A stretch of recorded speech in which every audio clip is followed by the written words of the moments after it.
Welcome once again to Lehto's Law. Here's Steve Lehto. Got a story here from the Institute for Justice, and Jared McLean wrote it. A bunch of people sent it to me. And let's start with a hypothetical here. Let's suppose you own a house. You own a house. And the government comes along and they need to destroy your house. And it happens. They're going to put a freeway through there or something. And they destroy your house and they take it from you. They compensate you for it. It's in the Bill of Rights somewhere on number 5. Okay? Remember, the Bill of Rights, by the way, is not ranked in numerical order like Casey Kaseman's top 40. Each of them is just as important as the others.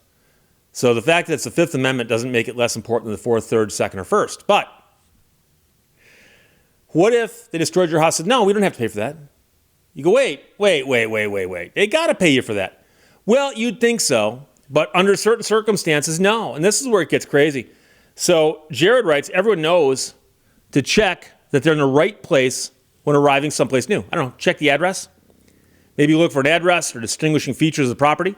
It's a basic life skill and not something you'd think that the Supreme Court would have to explain to somebody, especially somebody who's doing their job. Yet the Fifth Circuit Court of Appeals ruled that a SWAT commander couldn't have known that he had to make sure he had the correct house before ordering a raid on a house. So back in 2019, March, a SWAT team assembled on the porch of the wrong house in Texas. Lieutenant realized the mistake just in time. He knew the suspected stash house was one door down. He just wasn't sure which direction. So the front porch light on the house to his left obscured his view of the address. So rather than go get a better look, he guessed. He thought, well, I got a 50-50 on this. Let's go ahead. A chain link fence should have blocked his team's path to the front porch and the detached garage of the house they planned to raid. But the house they approached didn't have a fence or a front porch or a garage. Those are all things that should have told him he's at the wrong place. Instead, officers had to climb an enormous L-shaped wheelchair ramp that also wasn't supposed to be there. So somebody should have realized before they actually got to the house, we're on the wrong property. Charging past all these red flags, officers smashed the front windows of the house. They detonated a flashbang, and they kicked down the front door. The shattered windows rained down on the woman's children in the house as they slept. The woman had just gotten out of the shower, who lived there. Officers forced her down on the bathroom floor at gunpoint. And then someone shouted, "Wrong house." And it wasn't the homeowners yelling that. It was one of the SWAT team yelling, "Wrong house." They realized they busted into the wrong house. Now, I'm going to grant you that they didn't destroy the house, like I gave an example at the beginning. But we've heard of examples where SWAT teams have destroyed houses and said, oh, well, we were trying to get somebody out of your house or something. So they caused a lot of damage. And I'm not sure that I'm going to say, well, if they destroy your house, they got to pay you. If they severely damage it, they don't. I don't see a distinction in that. I think they should pay for the damage they do. Wrong house. A SWAT team conducting a no-knock, military-style raid while looking for a meth lab in the middle of the night exercised less care in confirming the address than a pizza delivery driver. Ironically, I'm wearing a shirt with that word on it. So the lieutenant there admits that his raid violated the Fourth Amendment rights of Karen and her family. Yet a 3-judge panel of the Fifth Circuit still held that he's immune from accountability. So he did violate her rights, but he can't be sued. Now, here's the thing. The Supreme Court ruled in a case called Maryland versus Garrison that officers must make a reasonable effort to confirm they have the right place before executing a warrant, and 2 judges decided that it wasn't clearly established that here the lieutenant had to make sure his SWAT team stormed the right house. And so this is one of those things that's maddening. As an attorney, to me, this causes me to get very, very agitated. And even non-attorneys can see the problem here, because we've heard for years that when agents of the government violate your rights, you can only sue them if they have violated a clearly established right. Clearly established rights come from case law of the Supreme Court or of the circuit court for the circuit within which you are acting. So here, the Supreme Court has said that officers must make a reasonable effort to confirm they have the right place. And did the guy make a reasonable effort? Well, he's at the wrong address. The house doesn't look the same. It doesn't have the correct structures on it. How reasonable is that? And so the Fifth Circuit said, we don't care. The Supreme Court says he's got to make a reasonable effort. We think what he did here was reasonable. And that seems absurd to me. I don't know how you feel about it, but it seems absurd to me. So his mistakes were excusable, the panel said, because he took some steps to review details about the house before they drove over. So he took some steps. As long as he takes some steps, that's reasonable effort. No. And see, here's the thing. When you say things like some or all or most, those are kind of hard to define. And so is reasonable. But the question is, you're about to go smash through the front of a house, busting windows and doors to storm the house. What is on the front of most houses in America? The address. So, was there an address on the front of this house? And if you storm through the front of this house, the windows and the doors, and go past the address that indicates you're at the wrong house, there is not a jury in the world that would say that's reasonable. You could take a jury and pack it full of law enforcement officers from other jurisdictions, and they go, that's not reasonable.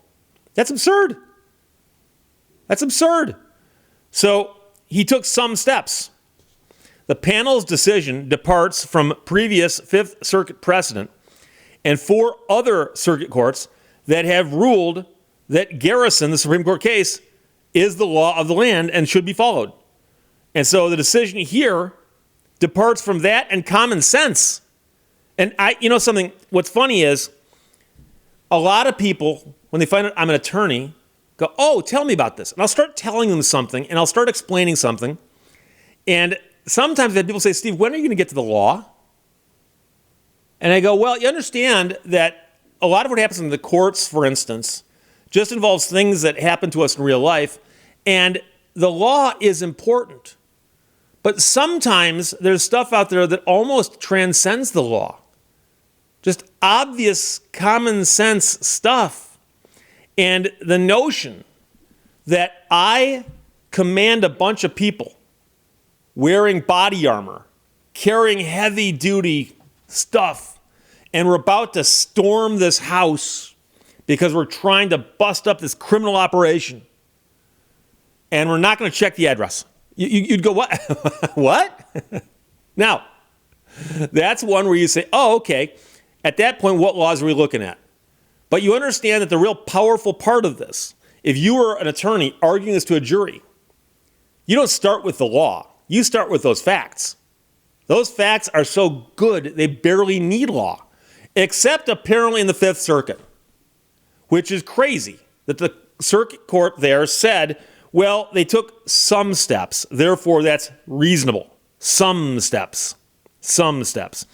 So it shouldn't take a previous case with identical facts to make clear that a SWAT commander should take a moment to make sure his team is breaking into the right house. And I wouldn't say breaking into, I'd say storming the house. Jared says he thinks that's obvious. Sometimes courts are cautious when confronted with constitutional violations in fast-moving situations. But what happened to Karen and her family is nothing like that. The lieutenant had a copy of the warrant with a description of the target house and plenty of time to double-check those details before ordering the raid. His mistake was preventable. It was egregious. And by the way, I don't think I need to tell you this, but right now, you can punch an address into the Google and pull up on Google Maps a street view of the house. So you could, if you're about to go storm a house, go onto the Google, type in the address, and see what it looks like. In fact, Google will kindly put the address for you right on the screen to show you which house you're looking at. Make sure you're looking the right way. So you can do all this without having to stake the house out. You're not going to tip them off. You can just double check this while you're surfing the internet. Oh, let me guess. You don't surf the internet at work, do you? You have much more important stuff to do. So this is why the Institute for Justice has teamed up with Karen here, and they're going to ask the full Fifth Circuit to rehear her case. Now, twice in recent years, the Supreme Court has reversed the Fifth Circuit's grants of qualified immunity for obvious constitutional violations, and unless the full court corrects the panel's decision, Karen's case might make it a third time. And by the way, I've seen too many videos of people at the side of the road yelling at a cop going, I'm going to take this to the Supreme Court. And they have no idea what that means. The Institute for Justice knows what it means because they've done it before. And so, and I got to explain this because some people don't know this, but so you got a federal district court someplace, and it's within a circuit. And there's a bunch of district courts in that circuit. Appeals from those courts go to that circuit. Texas is in the Fifth Circuit. Michigan is in the Sixth. That's where I'm licensed to practice law, and I'm also licensed in the federal court system. So if you take a case up on appeal, it goes to that circuit's appellate court. Again, in this case, it's the Fifth. And it gets assigned a panel of judges at random who hear your case. And there's a bunch of judges in the pool, but a few of them are drawn at random. Now, if they give you a ruling that you disagree with, you could, if you wanted to, take that and straight appeal to SCOTUS and ask for a review. However, number one, SCOTUS accepts like a small percentage of the cases pitched to them. So there is an interim step you can do. You can ask the entire panel of the Fifth Circuit to hear this, and they can all hear it and all rule on it. And that does happen. And so you'll try that first. So it might be that you simply got 3 bad judges on this panel, and you need to get all the judges involved. But it's crazy to me that the Supreme Court says that you have to take reasonable steps. And here the court says, well, they took some steps. That's reasonable. And it's almost like they're trying to come up with some way to make it to where you can't sue the government for things that they do wrong. So the Institute for Justice is involved here, and I've mentioned before, I love these guys. And I've mentioned that you should check out their website because they've got a whole bunch of stories like this, cases they're handling, and they do take cases all the way to state Supreme Courts and U.S. Supreme Courts. And quite often they get great results without making it even that far. But once in a while, they're forced to take one all the way to SCOTUS. And they've done that a bunch of times. So check them out. They are supported by the generosity of people who support their work. And it's a nonprofit organization doing good work, so it's tax deductible and all of that. But I suggest that you take a look at them and give them some support simply because they do great work like this. Because this woman whose front door was kicked in and her windows smashed and a flash bang went off in her living room can't afford to take a case like this to the U.S. Supreme Court. Very few people can. So that's what she's doing. So I applaud the IJ for doing that, IJ.org, and Jared McLean for writing the article. Writing a wrong house raid, that's what they're trying to do. Questions or comments, put them below. Let's talk to you later. Bye-bye. Thank you for watching Lehto's Law. Reading is one form of escape. Running for your life is another.